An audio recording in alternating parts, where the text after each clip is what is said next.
Dungeons and Dragons: Honor Among Thieves. I'm not gonna lie to you, people.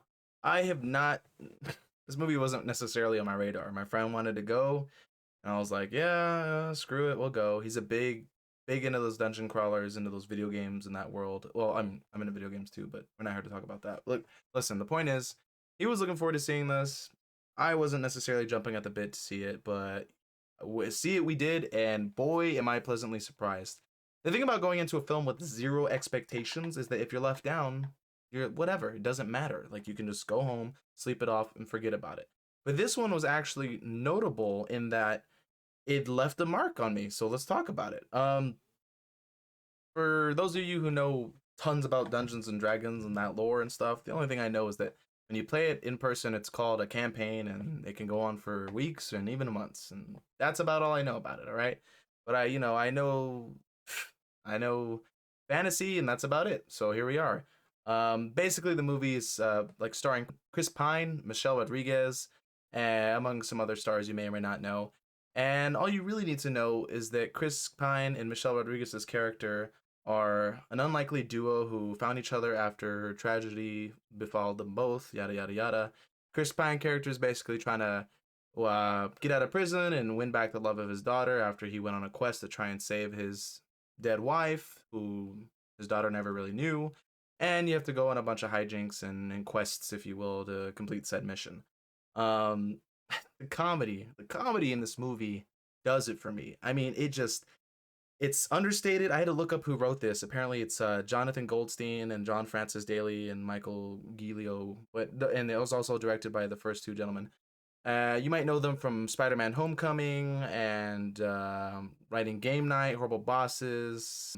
However you feel about these movies, the point is these gentlemen know comedy, all right? And comedy they know well because there's so many like gags and running jokes in here that are just like understated or they're left. They're not in your face, but the movie feels like the MCU perhaps in its prime, whatever that means to you. Definitely not what it is recently, but like where there's a driving force in their narrative and they're not afraid to be serious and dramatic and let a tear out when and not ruin it with a joke or a gag or a quip when they need to, but they're not afraid to like poke fun at the world and how so absurd some things can be, and they're right with us. Like they knew that they had to bring in a general audience, and that they did. So I was pleasantly surprised with the humor. It's not the biggest budget in the world, but I thought the movie looked great, fantastic. I think the CG is good enough, and there's just it's a really pretty film, and it gets the point across. And there are some standout characters in here. Like I think, wow, what's his name?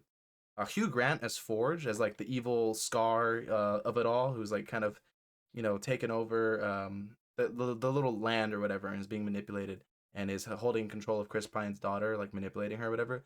Hilarious. British villains or whatever, they do it right. Like I just believe them, and their charm and their wit and their sass and their cunning. It's all there. It's all perfect. Shout out to, oh my god, I'm Zank. I'm gonna butcher this name, but just the prettiest man. He's probably in that one show. What's he known for? Yeah, Bridgerton. Okay, shout out to Bridgerton boy, Renee Jean Page or whatever. That freaking guy stole the show. Oh my lord, his character is so like serious and deadpan and like only speaks literally, and it's wonderful for everyone to play off of him. Like listen, I'm rambling, but you guys, if you want to have a good time and perhaps you want to see something with your family, this is the movie to do it. I mean, it gave me like MCU meets like Harry Potter meets perhaps Lord of the Rings. It's just all of that lore mixed together in one, and it's actually funny. If you get to the graveyard scene when they have to talk and they only have 5 questions, I mean, the writing is just so good in this movie, and it never feels like one group is necessarily getting shit on more than the other per se. Chris Pine's just like the Ryan Reynolds type comedic relief, but like with a heart on his sleeve. You'll know what I'm talking about when you see it. But it's a great time, and I was pleasantly surprised with it. And if I had if I had to give it a rating, I'd give it a solid 9.5. It is a really good time, and I can't recommend it enough for anyone who wants to just go and have a good time and turn your brain off for a little bit. I will say though that by the end, it gets a little bit long in the tooth. Like I feel like after they're sailing away, they could have been done with it, but I guess they needed like one final battle, and it was worth it because there was a moment of heart at the end that paid off and almost brought a tear to my eye. So I would say overall the journey was worth it. I don't know if they're gonna do anything more with this. I don't think they need to, but if they do and it's good writing, I'm there for it. If you guys get a chance to check it out, I highly recommend it. And if you do, if you've seen it, let me know. Talk to me about it. I want to hear. All right, peace.